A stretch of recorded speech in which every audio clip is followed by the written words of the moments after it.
This time on Whatever We Want, we talk about Dune 2021. Spoilers, huge big spoilers boy ahead. spoilers. Their time codes down in the description if you want to jump around. We talk everything from part 2 of Dune that was just announced. The Alaskan bullworms. Compare 1984 Dune to this new one. Filmmaking techniques and more. Hope you enjoy. Colors.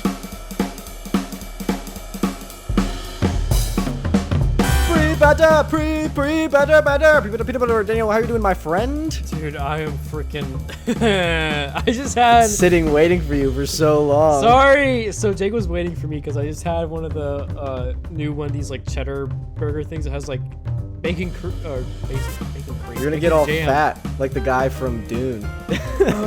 Dude, yeah, I'm gonna freaking get chunky like Selvig over here, you know? Yeah. This is a little interesting. So I don't know if they can pick up on this or not, but the last 2 episodes that I released, we recorded the one.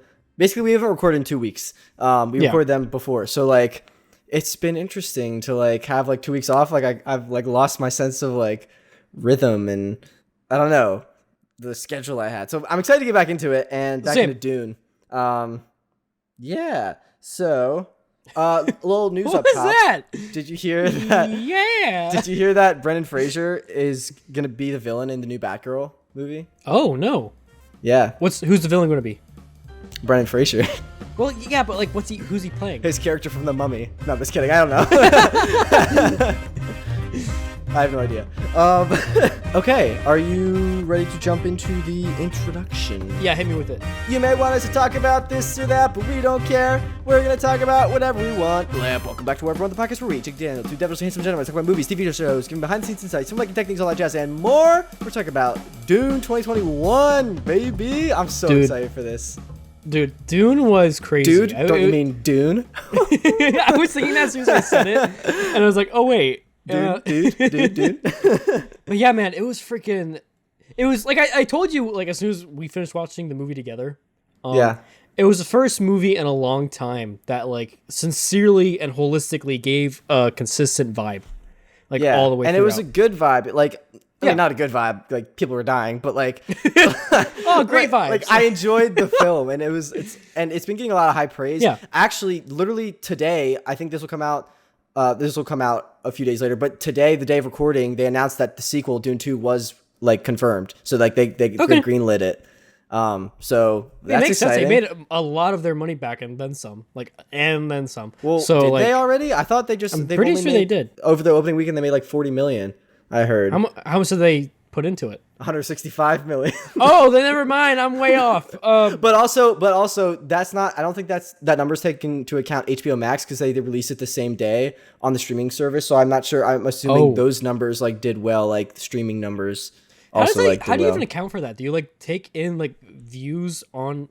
I guess your so. Streaming service. I wonder if they count can your see subscription fee into that. Like, maybe they probably see how many people like watch it. Like I remember when Squid Game was big, they were like Squid Game was the most viewed whatever in like 24 hours or however many hours, like a week or something. So they could probably do that for Dune, see like how many people are watching it. And also maybe they can see like who's buying HBO Max and watching Dune immediately. So like maybe they're buying it just for that is true. Dune, maybe. Yeah. I don't know. Cause like I did purchase HBO Max. I was mooching off my cousin, but theirs stopped. So I did cave and buy HBO Max, but not to watch the new Dune. We saw the new Dune in theaters, but I watched the old Dune, David Lynch's 1984 Dune. And oh boy, we're going to talk about some comparisons in there between the two, but like that was a treat. And when I say a treat, I mean not a treat at all. It was rough. Literally rough around the edges. Yeah, rough around the edges. Sound like Scooby-Doo. Dude, I can't. Dude, that burger got me so freaking like messed up. Like I literally just can't even speak right now. My whole brain is slowed down. But like, no, it's rough around the edges. Like literally, like when you showed me the tidbits before of like the shield comparison. Yeah, like the Roblox shield. characters. Okay, let's talk about that quick. So the 1984 Dune, the shield like the visual effects on the new Dune shield thing look really cool. Yeah. And I went back to the old one and they literally look like giant Tetris blocks fighting each other, or like you said Roblox characters, just like it was like the worst thing I've ever seen. Actually, there's one worse thing, but I want to save that for later. I have a feeling it's either the Baron or the Emperor. I'm just guessing that right now. It's something. But I wanted to talk about so actually for the old, well, let's talk about this new Dune. Hans Zimmer did the score for this. I thought it was actually really interesting. He turned down working with Christopher Nolan, who he's worked with like longtime collaborator to working on Tenet, so he could do this because he's a big fan of the novel. So I thought that was like really cool that he did that, and his score was phenomenal. Yeah, no, it was amazing. Every time you heard like that, or whatever it is, like you knew like it was about to go down. Hans Zimmer's bass line can holistically bring around an entire. It's like when you have an artist that works visually, like kind of like what we do, where we do like with you with visual effects and like me with, like game design, 3D modeling, stuff like that. Him on an audio level is able to draw out a picture with such clarity and such vision. It is just so beautiful. It really is, and I've been listening to the soundtrack a little bit just on its own. It's pretty good. But so when you think of like big name composers, you think Hans Zimmer, and who else do you think? My brain has been dude, I'm brain Star Wars right now. The Duel of the Fate. I can't think of his name. John Williams. John Williams. And so his son directed is the lead singer of Toto, right? Yeah. Who the guys that did Africa. The Toto the band made the music for the 1984 Dune. So, wait, really? Hans or not because John Williams' son, like lead singer of Toto, their band like did the music for what's it called for 1984 Dune. I remember the opening credits were like rolling, and I was kind of like half paying attention because like, oh, it's the credits. And I looked up and I saw music composed by Toto, and I was like, what?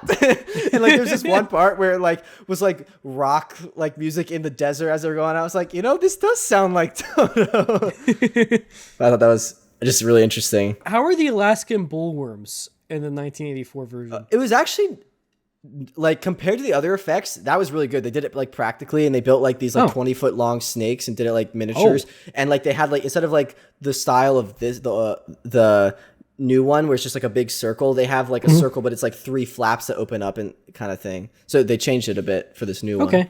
Yeah. All right. So let's get into things. I went into Dune 2021, like the new Dune, not knowing anything. And I really liked it that way. Like I just really enjoyed this film. Like it got me excited for it.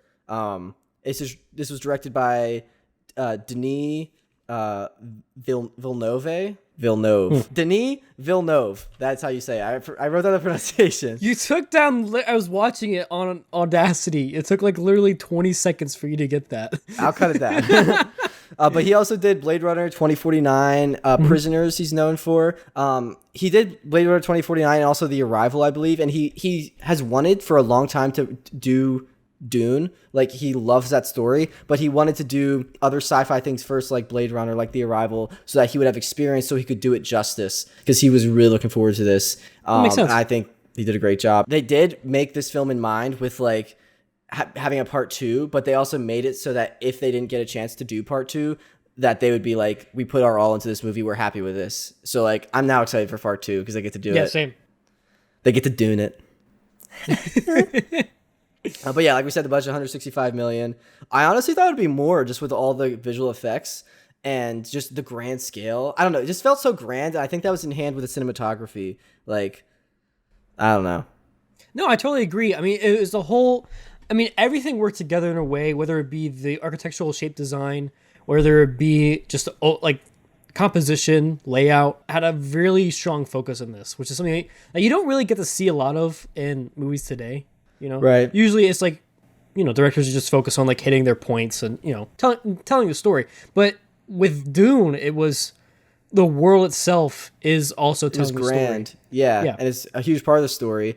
And also, I like what you said, like they're hitting the points. I feel like it definitely hit the points, but like, and it felt like in my mind everything that was included needed to be included, but they like took their time with it. And exactly. And I thought the pacing was slower than a lot of movies these days, but I thought it was slower, like in a good way, just in my opinion. No, I totally agree. That's the thing. It was Act 1 and like Act 1 into Act 2. It did take time for things to build up, but in that it was also so well done that immersed you. It's like that meme of Homer going into the bushes. Like you just slowly That's you going into the sand dunes. You start to slowly get immersed in the dune. It's like when the crawler, the Alaskan bullworm, comes up and like starts shaking the sand. You start falling in. That's Homer Simpson. Just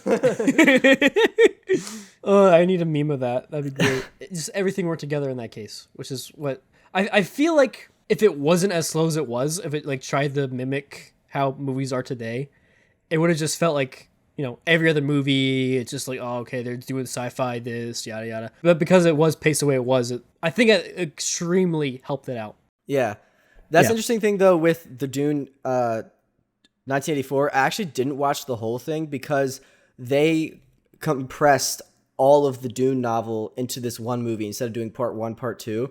So and how long is the runtime on that? It's like 2 hours 20, maybe 2 hours 15 minutes. So it's about the same as this one, but it was just super compressed. And another thing of like note that I noticed a difference between the first Dune, like 1984 old Dune and new Dune, was that in the very like first scene of old Dune, it just reveals the big twist at the end that like there's going to be a sneak attack. Like there's like a giant slug that comes in to talk to this old guy. I don't even know who he was. And then the old guy's like, we have a plan. He might be the emperor. I have no idea. He's like, we have a plan that like the house of Atreides is going to go to the Dune planet, and then the other house is going to sneak attack them. And that was within like the first 10 minutes of the movie. And I was like, wait, really? What? Yeah. And he's talking to this giant slug thing. It's so weird. But so I really liked the choice in this one. And I'm sure that's probably what happens in the book, but I like in this one that we like the audience, again, me not like going in knowing nothing, the audience figures out with the sneak attack, like that surprise is like, oh my gosh. And like, yeah, so I really liked that choice that the director and the storytellers, writers made about that. Yeah, that was something with this new version of Dune where it was, I mean, it's very politically based, just the story in general. Yeah. So the way that it gets you involved into that is, it does a good job with that and explaining through the experiences of the characters. Right. And it's tough to get. I like that you mentioned the politics, because politics in movies can often get boring, and like we've seen with like the prequels, like episode 1 and stuff. But I think they did this in a good way of like mixing the politics with the excitement of the planet of Dune, and also the whole other kind of story happening at the same time of like Paul being this kind of like messiah religious prophecy figure. I think those two worked really well together, and those two conflicting within Paul, I think, worked really well. Yeah. So this was based on the 1965 novel by Frank Herbert, and then there was also, like we said, 1984 old Dune movie, and that had a budget of $45 million, the old Dune, but only grossed $30 million. And there was also apparently like a 2000 like miniseries also announced like today. Again, also today, there was a spin-off for Dune, this new Dune. It's called like Dune, The Sisterhood, has been announced for HBO Max as like a spin-off series where I guess they'll follow like the sisterhood, like the... Yeah, I was going to say like the witches. Like impregnating people around the galaxy. I don't know. To like, is that what they've been doing to try to get the Messiah figure to... Yeah, actually, spawn? It's interesting. So this wasn't explained in the movie too much, which is fine, and I actually like that. But so the reason the Baron is all gross, fat, and ugly and stuff is because the mother that like puts Paul's hand in the box, it actually tricked and like manipulated the Baron into sleeping with her, and so she had a child with him, and then that daughter was going to marry someone in the other family, the like Oscar Isaac's Atreides family or whatever, and then they were supposed to marry and have the Messiah, but Paul's mom kind of went off, did her own thing. So what happened was the Baron, after he found out he was tricked, I think he actually went back and raped her or something in the book, and so she as revenge, because he's actually like homosexual in the book, so he was like, why do this to me? Yeah, and so she then curses him, which makes him like obese, morbidly obese, and he can't do anything about it. And that's why he can fly, is because he is augmented with these like jetpack things to help him like move around. Oh, that's interesting. Yeah, so I thought that was just interesting, kind of more lore behind it that I was excited to like find out about. But yeah, I wonder how that goes, because I mean the whole thing with the mothers is that they're able to have foresight into possible futures, right? Right. So I wonder if Paul's mom foresaw him like before he was born or something like that, and then that's what caused her to do her actions of maybe splitting off. You know what I mean? Yeah, I feel like that'd be a cool story to follow. I think it's also that in a combination that she just really loved Oscar Isaac's character, like the Duke.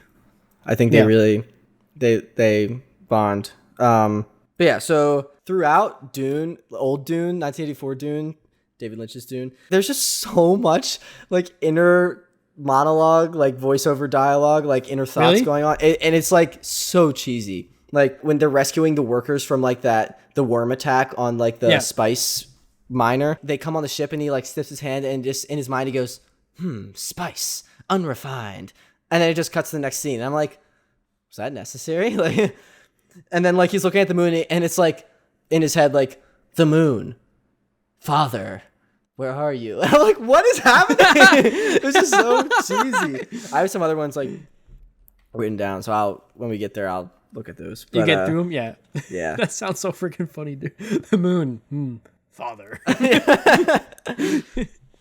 Yeah. So I also wanted to just mention this cast.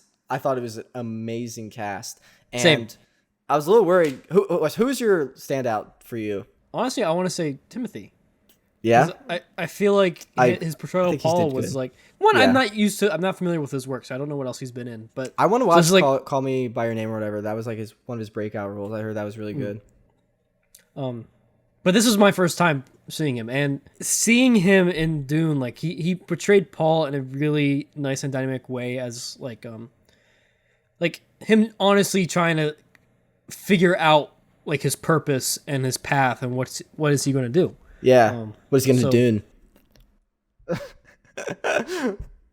Spit on my mic. Whoops. Yeah, I agree. For me, I think it's Jason Momoa. I really liked his portrayal of Duncan in this. And that's another comparison to old Dune. In old Dune, the guy that played Duncan was just like a guy. I don't know who it was, but like when he died, instead of that like blaze of glory of like knives all around, like he was shot in the head and like that was it. Like for a second. Really? I was Is that how it is in the novel, or is it just like I don't know. Well, actually, it's interesting because I think they took some liberties in the old Dune with guns, because apparently in the novel, the reason they don't have any guns in this, they only have like knives when it's like close quarters, hand-to-hand combat, is because with their shields, the way the technology works, if you were to shoot like what their like advanced like guns they had, like the plasma guns or whatever, it would react with the shield in a way that would act like a nuke and just blow up everything within, like pretty much like a nuke. It would just be like a nuke if you were to shoot a shield, apparently in the world. So that's the reason they have like knives and are skilled in like martial arts, because they went away with guns after they discovered that, I guess. I guess that also explains why later on they're in the new Dune, to try to get around that they're using like, the dart gun things. Oh, okay, yeah. You know what I mean? But no, like I really liked how there were moments where they were explaining how the shields worked, with the actual physics of how they interact with things. So like when the darts are coming in, and like it would like look like it stopped them, but also like slow them down, but they're like still going in. Yeah. So like they still had that velocity, but it's just slowing them down enough that you can swat it off or something. Yeah. Which is a cool thing to. It's just a cool thing to think about, like how it manipulates. I feel like it manipulates inertia in the new Dune. Noon. Okay. Noon. No, because think about it. Like if you have a blade coming at you, right? If you're able to slow down that weight with that speed, it won't, cut or get through. So it's kind of like a field, less of a shield. Field shield, force field shield field. But just back to the characters, like the cast. Like I was worried, and my sister even brought this up. She didn't want to see this with me because she was like, oh, it's such a bunch of big name actors, like and often when I see like big name actors, I see them as that person. Like if I see The Rock, I'm like, oh, it's The Rock. It's not like the character he's gonna be, Scorpion King, or whatever. It's not the boat captain. Yeah. Right. The boat captain. Did you see that? What, Jungle Cruise? Yeah. No. Oh, I haven't either. Okay. But yeah, anyways, I was worried because it was like Zendaya. Again, I don't know Timothy.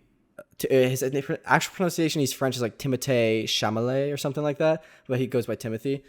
Sorry. Anyways, I'm just gonna call him Tim. Okay, Timmy. um, I didn't see them, and like Jason Momoa, Josh Brolin, I didn't see them as like Josh Brolin like Thanos, or like Jason Momoa as like Aquaman. Mm-hmm. I saw them as their characters they were playing, and I'm sure that goes hand in hand with their acting skill and also the world created by the director, and the director actually like directing and giving feedback and instructions to them. So I thought it was just all around really good, because there's often cases where I'm like, all right, like Jason Momoa is a funny guy, and his humor I think could bleed too much into some of his characters. But in this one, it bled through, but like a great amount, I thought. It wasn't like too much. He had his honor. Like, that's the big thing with how he's portraying it now. Like, he was honorable, he was respectful, but at the same time, like he played around with Paul, and like that's where I saw the most of him come out. Like, yeah, he was, I like the muscle it thing. with Paul. Yeah, that was funny. And I also just, speaking of just like that like one funny moment, this was like a very serious movie, and I really liked that. Like, I know we talk Marvel all the time, and a huge criticism of Marvel is that it's kind of too funny sometimes for these like life and death situations. And honestly, I don't mind that. I really do like it. But this was just a very nice change of pace. And like, it wasn't like super angsty, like no offense to like a lot of the DC movies, like the early DC movies, where it was like, we're super serious and dark and gritty. This was dark, but like when it was supposed to be kind of thing. And yeah, exactly. I thought just it did a fantastic job. It was a great change of pace, and like we said earlier, like I think it is a movie that got me really excited about movies and just this new thing which I haven't felt in a while. So I really liked it. Yeah. What did you think about Paul's dreams and how that was portraying the story throughout? Oh, it was I liked it a lot. I thought it was interesting just with Zendaya in those dreams. She was only on set for 5 days, and she was like not in the movie. And she's like acted to be, they like hyped her up to be like the second lead, which maybe like she is. I don't know what it is, like part 2 maybe for that. But like, I literally was watching interviews, and she was working on her show Euphoria for HBO Max, and she flew to Jordan, and where they were filming the desert stuff, and she was there for 5 days to film. I was like, wow.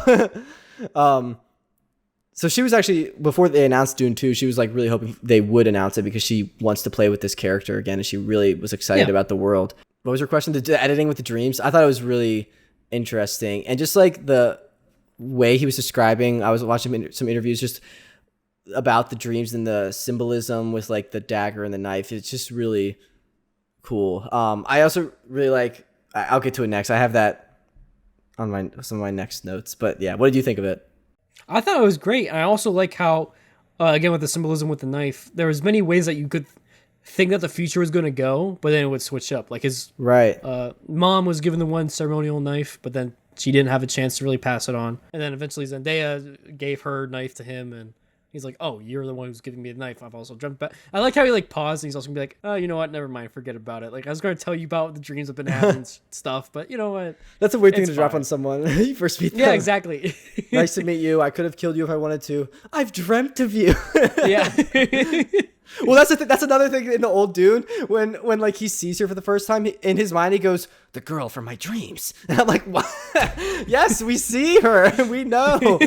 I think this one did a great job of show, don't tell, and the old Dune was very much tell, don't show. But yeah, I also like what you were talking about with the editing of this. I really like just the pacing of the editing, and again, this was a slower movie, but it let the shots just breathe, absorb, And I kind of noticed that. I think I leaned over and told you at one point, but like I noticed that right as they were landing on the planet, the Dune planet, and they were like doing it like, and I was like, I'm going to count how long some of these shots are, because I feel like they're pretty long. And as soon as I did that, the next shot was like a long establishing shot of like the military base they were inhabiting from the old people. And it was like 15 seconds. And I was like, whoa, because that is a long shot in cinema. I actually did some research, and it's interesting because the average shot length for a film in the 1930s was 12 seconds. So 12 seconds and then you cut. And the average shot length in 2010 was 2.5 seconds, which is just like crazy. It's crazy to think about that speed difference. Yeah, and how that's evolved. And a lot of that I think is in like fight scenes and stuff like that. We've seen there's a lot of like in Marvel movies, like the Russo brothers do a lot of quick cuts, and it helps add to the intensity. It's just sometimes certain filmmakers, I'm not the Russo brothers, I love the Russo brothers, but certain filmmakers like they use that as a crutch to kind of shoot around the action, so you don't really know what's going on. You just think it's intense. But there's a merit, and the Corridor crew talks about this a lot. There's a merit to like having the actors and the stunt performers perform and actually seeing that kind of thing. Yeah, I feel like it being longer, like the shots being longer in this case too, it helped with that vibe we were talking about earlier and the sternness of it. Yeah. So yeah. Yeah, and that being said, there were cases where there were like quick cuts, like during the dream sequences, during the sequence with the mother in the very beginning when he like puts his hand in the box. And I think because we have those, most of the film is like long cuts. When we do get those short cuts, it's like the juxtaposition is like incredible, and it like emphasizes it so much more, and that effect is just incredible in my mind. I feel like there was so much juxtaposition in this whole film that, and like contrast, that like made things stand out. Like, one that stands out to me is like the blue eyes of the Fremen, because like the whole rest of the movie is like either in like a dark room and it's like grays, or like in a desert and it's like tans and oranges and yellows, which was beautiful. But then you see the blue eyes. I spit again. Sorry, I'm so excited. It's a symbol of honor. The blue eyes when you spit out. Yeah, you see the blue eyes, and then it's just like pops. You're like, bam, wow. Yeah. Bazinga ka-chow. Gosh dang it. I literally, like, as soon as I said bam, wow, I was like, what are the words I say? And that's why I like waited for a second because I was trying to remember. It's more of a dramatic pause when I was listening to it, so it worked out. It was the long cut. I was waiting. Yeah. Letting it breathe. So what do you think is going to be happening in part 2? Oh, well, so that's the thing. I didn't watch the rest of Dune 1984 because I wanted to kind of go in with a blind eye. Yeah. I don't know, because I actually looked up the author of this book that like Dune is based on, and he wrote like Dune was like his most popular one, but because it was so popular, he wrote like sequel after sequel and then prequels and like a whole like selection of like world, yeah, like a whole world of Dune books. So I feel like they will probably just finish Dune, like that story, and we'll see what happens with Paul and the Fremen and him coming to his full potential as like this messiah figure to like maybe be able to like tell the future more or something. And then I think if it does well, they might start expanding into like other Dune worlds. Like avenues of Dune. Yeah, avenues of Dune. Because I think that's what the director, Denis Villeneuve, he said about he wanted this to be like his like a new version of Star Wars kind of thing or something. He might have mentioned that, or someone might have mentioned that. I don't know. What do you think is going to be in part 2? There's definitely a lot of vibes of that. Like it felt like it was like a new age. Well, that's storytelling of like Star Wars era stuff. Yeah. Well, I have some notes about that. I will let you get back to your thing, but I just want to mention this quick. So Dune, the novel, actually came out before George Lucas started developing Star Wars. So I think it's either rumored or confirmed, I don't know, that like George Lucas took a lot of inspiration from like Tatooine, like a desert planet, from Dune, and you can see a lot of parallels. So I just thought that was interesting. Yeah, same. I was seeing that as well. Like in some cases, Paul feels a lot like Luke. Yeah, I mean, there's a desert planet, there's a mysterious force, there's politics, people going against each other. So yeah. What do I think is going to happen in the second Dune or part 2? Dune 2. I feel like Paul is going to start unifying the Fremen. They're going to have a hard time. The Fremen? Trust him. Yeah, Fremen. Sorry. The Fremen will become free men. Oh, they will. That's it. That's you know, it said Dune part 1. It says Dune, the Fremen are free men or something. But no, so he'll start to unify them. There's going to be conflicts where he's probably going to have to like prove himself again, yada yada. Yeah. Alongside, he's going to start unifying them, but he's going to have the conflict between Zendaya and like the dreams of like her killing him, and what does that really mean, and how like what does that lead into? And then there's the of course the conflict with the Baron, Dave Bautista, and the Emperor. So, I mean, his ultimate goal is to become emperor or to dethrone the emperor, right? That way, then he can make Dune like utopia. Right. I'm not sure. I feel like he's gonna end up killing Dave Bautista, and like that would be like him proving himself to like the Fremen.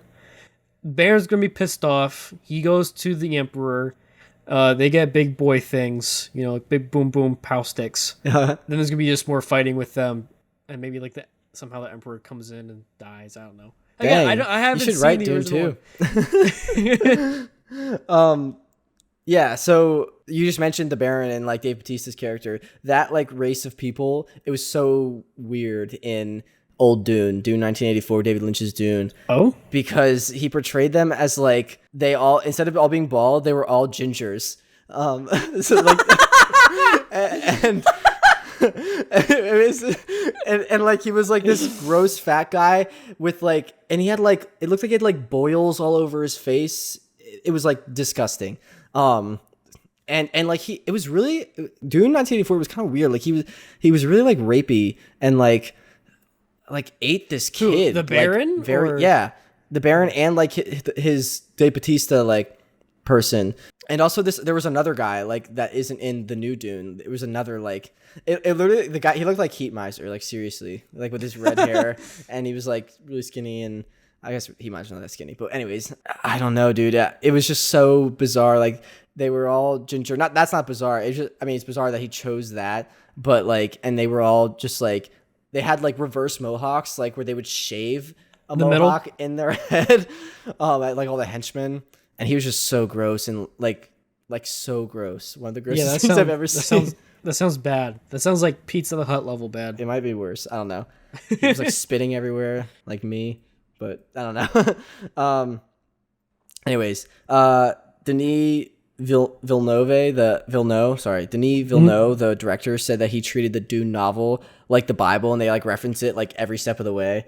So it's cool. He was saying like true to source material and stuff. So about the like scale of the planet, they shot a lot of this like practically like in Jordan in the desert, and there were like a lot of practical elements, but it was enhanced with visual effects. What were your thoughts on like the visual effects of this movie? Outstanding. Yeah. Supremely outstanding. I mean, the way that anything from pure CGI, like the Alaskan bullworms, to Alaskan. That's my next note. Alaskan bullworm. I was saving that for so long, Jake, and then you just turned around and I leaned over and I was just like, "It's an Alaskan bullworm in the theater." And I was like, so pissed. Because like for the entire the one thing that brought me out of it was that like joke. Every time they came on screen, it's because as soon as I'm like, it's big, mean, and pink. Well, I'm just like, this might make it worse, but like they spent a year developing the like every detail of the structure of the worm, of like the design of the worm, everything from like the teeth being longer than the old one, and just like how it would like digest and like envelop things. Like they spent a year developing that creature. For you to call it the Alaskan bullworm. Here's the thing. I can appreciate amazing character design, and I feel like the worm in this new, like the new design that they did, in Noon works out. Yeah, works out amazingly. Yeah, because it makes sense. Just, I mean, you could tell that it had the same sense of almost like nature, like how like nature designs things, like evolution and this all that. Blah, blah, blah, blah, blah. But Darwinism. It felt like the worm fit perfectly into this environment, into how they would be pretty much the alpha, even with our society and like the weapons and explosives that we have. Like those worms would still be all everywhere, crazy all the time. So I don't know. To me, it made a lot of sense. Like again, like you're saying with the hairs and how they like filter in and out of food and how they it reminded me of the whales, and like the whale in Finding Nemo, when they like go through, when they're like sitting in the whale's mouth, those like pointy skinny teeth, that kind of reminded me of that a little bit. Yeah. You said about like how you could see how this creature would have evolved and like come to be like the alpha of this planet. I really like that, and I think they took that into consideration. This is just my perception. I haven't heard anyone say this, but of like how the Fremen versus like the Atreides, like how they each have evolved. Like the Fremen have been here for years, so it's interesting to see that reflected in their costuming. Like they have like a lot of like long flowing things that they can like wrap around themselves. Yeah, for them it's more about utility and survivability out in the desert. Right, and then the Atreides need like these huge bulking suits that can like filter their crap, and so they can have water and stuff. So it's just and it's also so interesting to see those two styles like meshed, like with Duncan, like when he went and lived with them for a while, he sort of adopted some of the flowy things that they had. So I thought that was pretty cool. Oh, sorry. Another thing I wanted to mention, back to the tank with visual effects. There was one shot with when he has a vision of like him fighting in like a suit. It gave me a little bit of floating head syndrome with like when the helmet popped up and then you had like the blue eyes. That was the only thing that I can remember that stands out as like not the best visual effects, but it didn't take me out of it really. I mean, a little bit. Yeah, same. And plus it was kind of quick. It was a quick shot too of that, so it wasn't, something that it's something you had your focus on because it was like the main focus of the shot. Right. But it wasn't that long of a shot. So but it's also a vision, so you could argue like it doesn't have to be like all perfect. It's like Lucy and Visiony, and I don't know. Oh, okay. So I really want to talk about that scene with the mother, in the very beginning box. With the box, because that was actually Timothy Chalamet's first day on set. That was Timothy's first day on set. So that's an intense first day. And the director, Denis Villeneuve, he said that at that moment when he saw him acting on day one, like with the box and like freaking out, he knew he like made the right choice, and that he was like, he could like have a sigh of like relief, like this is gonna be a good collaboration. Yeah. So I thought that was really cool. That scene is also just really freaky, and the editing, what they this has been talked about a lot, I've seen in interviews, but like what they did like to show the voice like controlling him, what they did is she says like, come over here, and like it like super fast dolly zoom out, and then I like how you did like Scorpion. Yeah. And then a super fast dolly like zoom in. Dolly in, and then he like is kneeling on the floor because we don't have to watch him walk all the way across. It like cuts that down, editing in like a second. So the editor and also just the planning with what they were going to do did a great job. And what they didn't pull focus to show that as he's moving away with the super fast dolly thing, it gets out of focus blurry like his mind is, because he can't control it. And then all of a sudden it's back in focus and he's like, oh my gosh, I'm in front of her now, like in an instant. So thought that was really good editing. There's also costuming. Like, speaking of that, Paul's mom's mom, like the mother, she had a freaky, like that veil over her. It was like, oof. Spooky. Which also just outside of Dune for a second, I feel like this is a very good time to have a movie like this. Just because it's like Halloween-y and like, spooky. So like, there's a lot of like supernatural space religion shit going on. You'll be excited to hear that the next Dune, Dune 2, is supposed to release October 2023, so it'll also be Halloween-y, unless it gets delayed. I hope it doesn't. I hope things are getting back on track, Same. But yeah. Same. Okay. So I also want to mention that Paul in the old Dune, 1984 Dune, was played by Kyle MacLachlan or something, who also voiced Riley's dad in Pixar's Inside Out. So I thought that was interesting. Oh. Yeah. Cool. All right. I thought it was also interesting the religious themes. Like, I was thinking about it. Like, if we were like, say we were the Fremen, and this like alien came to our planet and could predict the future and could control people with his voice, like, I feel like I would view that person as like or not me personally, but I know there would be some people that would view that person as like a messiah. Like as some all-powerful being kind of thing. So, I mean, I really think it just depends on perspective. Like, if there was like a giant gas cloud of like light that came down and said, I am God, worship me, like a lot of people would be like, okay, crap, like he's here. But then there's gonna be like, I don't know, what if it's just some weird alien like, give me a vacuum. Yeah, exactly. You're like Ghostbusters. Like, here, let me just suck them out. So I don't know. It also depends on perspective and how people actually like believe and view.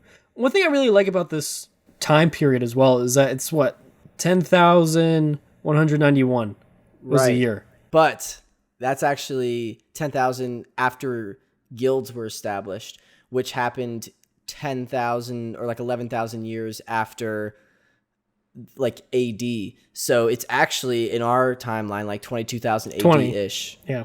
But no, that's good to point out. So it's also something I was thinking about while watching the movie was just thinking about just religion in general. Like, what kind of religion states would there be now that there's like, all these different, like, I mean, it's to the point to where humanity was able to literally like evolve somewhat to different climates. True. So not really evolve, but somewhat adapt. Yeah.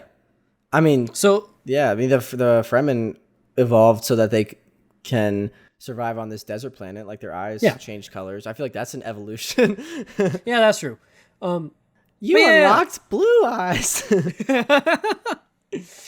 But you know what I mean? Like think about like Christianity at that time. Like how would the story of like God and Jesus that's something like, I don't know if we should get into really. Well, no, I'm not trying to say that there's like no, but I know what you mean. Yeah.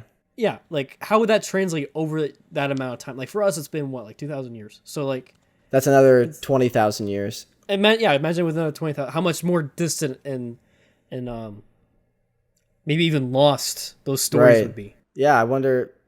Yeah, I don't know. I don't want to get into that. All right.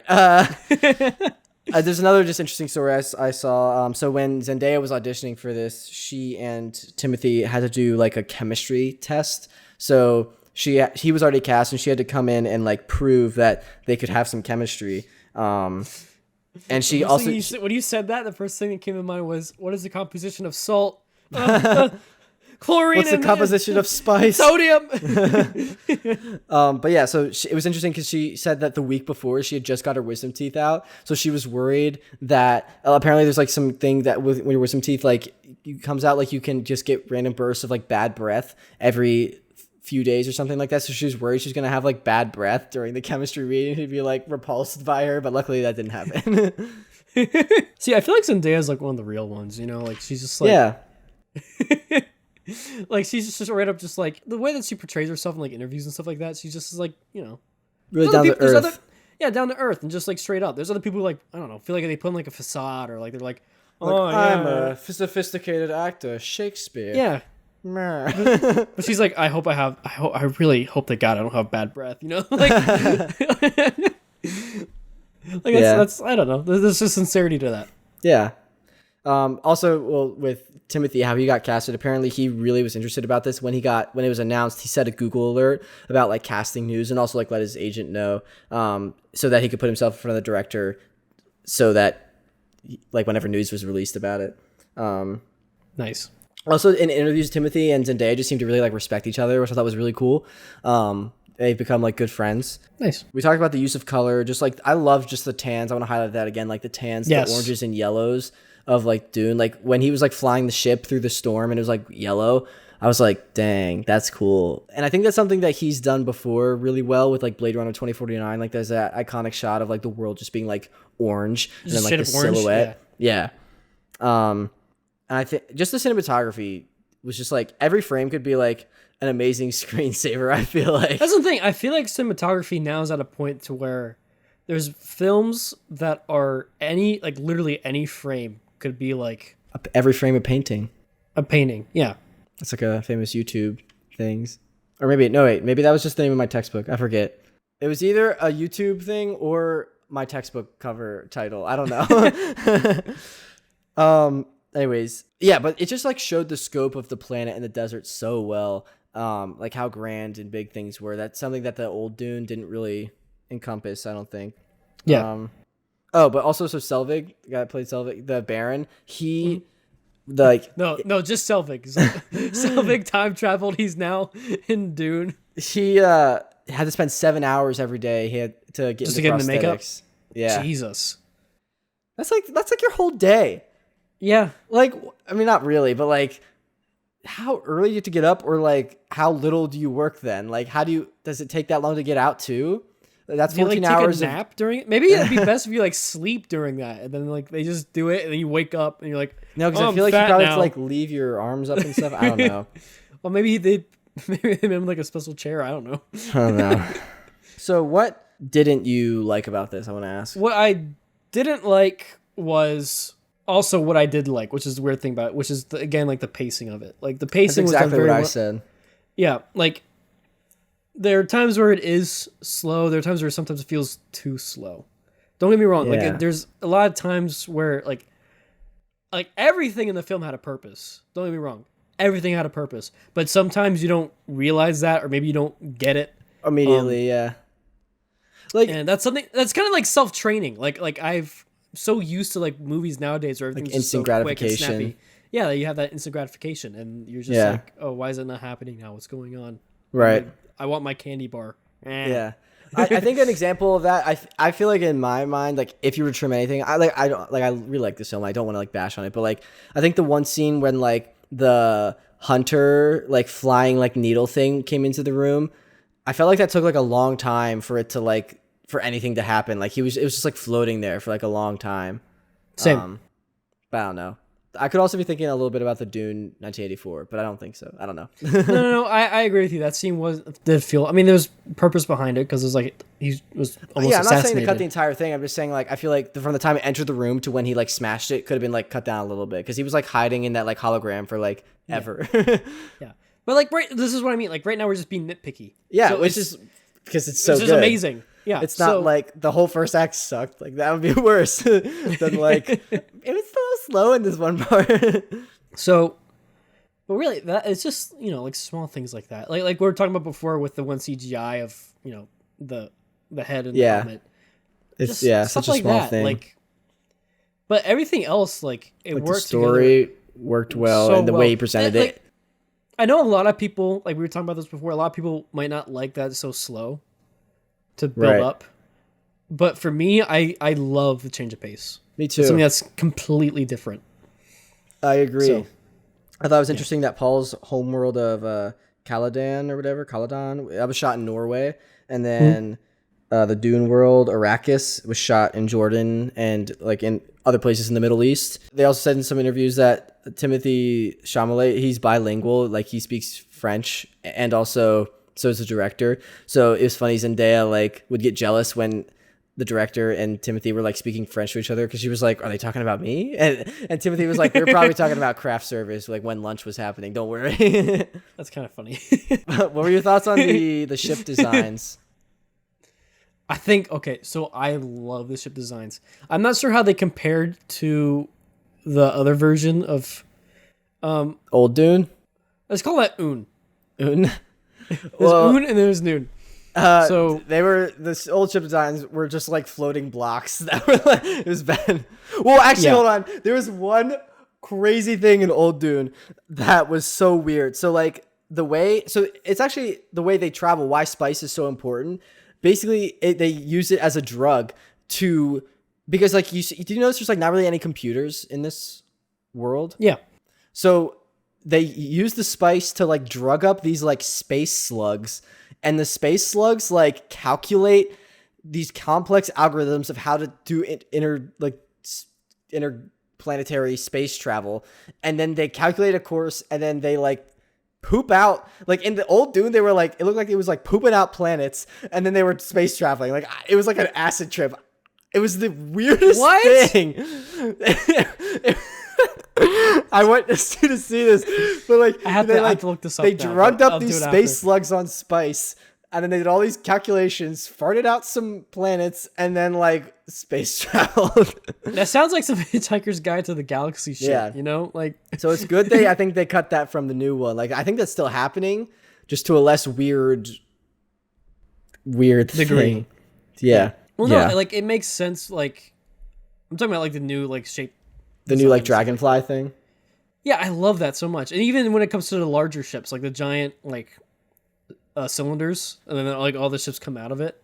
I love that design. Like a giant cigar shape. You know what I'm talking about? Yeah. And then there kind of was that one moment to where you saw like a planet and like if you're looking into the ship you saw on the back. Yeah, Noon. In like the back end, like if you're looking like a blue planet. Yeah. That looked like a reference to something old. Like it looked old. I thought it was like a reference to the Jodorowsky's, or however you say that, Doom. It was like, there's like a documentary on another director who's going to do it. We've talked about before. I don't know. It might be a reference to Star Trek or something also. It could be anything to that, yeah. The guy that Josh Brolin played, the guy that played him in the Old Dune was Patrick Stewart. So I thought that was really interesting. Yeah. Captain. Anyways. Oh wait, no. I also just like I feel like in the new Dune they really fleshed out characters more. which is just huge and key in any story. Like if your characters don't work, story's not going to work. Like in the old Dune, the dad, I feel like he had elements of Oscar Isaac's like Duke dad, but like Oscar Isaac's Duke character was way more like fleshed out, and you could tell like he cared about the people more, and he cared like about like when like his guards were all like up against the guy that like put his hand on his shoulder, he was like, "Oh, it's okay." Like he cares about the people. He's more down to earth, not like this high, I'm a duke, high whatever. And mighty. Yeah, he's trying to be like more humbled and like caring, and you got more of a sense of that, I feel like, than in the old Dune. Like they tried to show elements of that, but it didn't always come through. Yeah. As strongly, yeah. You know, I feel like it's something they got really right with his character was they made him humble. And they showed that humility throughout his actions, not just by like... Yes, show don't tell. Yeah. Exactly. So that was really well done. Oh, the one thing... I got it. The one thing, because you also said this too. The mom, she could have cried a little bit less. Yeah, I did. You brought up a good point, though, that she like is seeing all these possible futures of like people dying. So that's probably a lot. But also, yeah, she cried in like every circumstance. Like you're in the middle of a desert... stranded, like you need to pull it together and like figure out what to do, not break down. Yeah. I have another note of like old Dune, them like spilling out the thoughts. So like, you know, the ecologist lady in the new Dune that like helped with the transfer, she was actually a man in the old Dune. And when like the Duke like saves the lives of his workers instead of the spice, there's like an inner dialogue after he gets all the workers on the ship, and he's like looking at him, and in his head he's like, he values the life of his men over the spice. I like this Duke. And I'm like, yeah, can we show don't tell, like come on, like we got that. Yeah. So this did a lot better. I like this Duke. This Duke is good. 10 out of 10 Duke. Yeah. He's a dank Duke. Dank Duke dad. Oh, also, so you asked me a question in the theater, like, did she say, like, I should have married? I should have married you? Oscar Isaac said, like, I should have married you or something, and we weren't sure, and this actually is where some of the over-explaining actually helped me in Old Dune. What happened, he explained that, like, he wanted to... he didn't marry her because he wanted to ascend politically by marrying like the princess of like another house or something like that. So that's why he didn't marry her, to keep his options open so he could like merge some of the houses ties or something. Interesting. Yeah. Makes sense. You know, I feel like that's something that could have been portrayed better in this Dune, in Noon. Also, in Old Dune, like the Duke just had like a pet pug, like a regular pug that he just like would carry around. And during the sneak attack, there's like an epic shot of like Patrick Stewart trying to like is like holding the pug while like leading men into battle. Like it's hilarious. I was just imagining that you know, like in Dune where there's like they're in the shipyard and like everything's exploding. Yeah. And it's Josh Brolin. Josh Brolin with a pug. He's like, come on! Now reality can be whatever I want. Yeah. He's a pug. But yeah, so then we see the Baron's alive at the end, like we said. I want to see more that Zendaya. Was sad. What? That was sad, like the sacrifice the dank dad Duke did. Yeah. The sacrifice was a lot better. Dead Dad Duke. Dank Dad Dude did. Dank Dad Dead Duke. Dank but Duke. Yeah, he's Dank Duke because he's doing all the poison drugs. Oh God. But yeah, the sacrifice was better in this one Yeah. than the old Dune. In the old Dune, he just like messed up and like got confused because he was really dazed and like thought that the Baron was in front of him, but it was actually the henchman guy, like the guy that the Polka Dot Man guy plays. So he was actually in front of him, so he just poisoned him, and the Baron was just like off to the side, like, oh, well, that was close. So I like this version better. Yeah. There's also, I think that shot of the Duke or the Baron like coming out of the black tar. It's like a reference to like either Apocalypse Now or maybe Space Odyssey 2001. And those are some of like what's his face's the director's like favorite film. So it was just like that influence just shines through. Like I don't even know if he actually tried it or not, but it's like almost exactly the same shot. So it was kind of cool. Yeah. Oh, also another interesting thing to note. So when Duncan dies, like right before he dies, he like picks up a beetle in his finger and is like, it's like walking around his finger. And in one of Paul's very early visions, when he's like, Duncan, like I saw you die, in like one of the quick flashes, there's a shot of like a beetle running across the floor, and it was that beetle. So I thought that was a cool connection. I feel like Paul in Dune had a lot more clear visions to people he was already connected to. Like he wasn't connected to Zendaya yet. Right. So that's why he's having all these different variations of possible futures. But because he knew Duncan so well, like I feel like he only had like one vision of what was going to happen to him. Right. So I don't know if that's going to be like a thing or like a theme that plays out, but it'd be interesting to see if that is true. Because as he builds his relationship with Zendaya's character, if then like the visions become more clear and closer to reality. Right. That'd be a cool trope. Yeah, that would be cool to see. I feel like that could be the case. Yeah, because he also knew about his mom being pregnant, and he's close to her. Also, apparently, this like that daughter that she's about to have like is important in the next part. So be interesting to see who they get for her.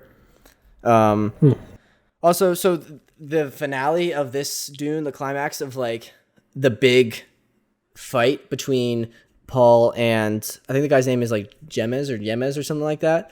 Yeah. It's super symbolic, and it was actually cut out of the old Dune, like 1984 Dune. Really? But, yeah, but the voices say, like the voice says, like that's like speaking to him. It says Paul Atreides must die for the Kwisatz Haderach to rise, which is like that Messiah figure. And so basically, like when you take a life, you take your own. So basically, that Paul killing that guy is symbolizing his innocence. Paul himself, that character, dying, so that like from the ashes, like a phoenix, the Kwisatz Haderach, the Messiah person can rise. So I thought that was really cool and really well done.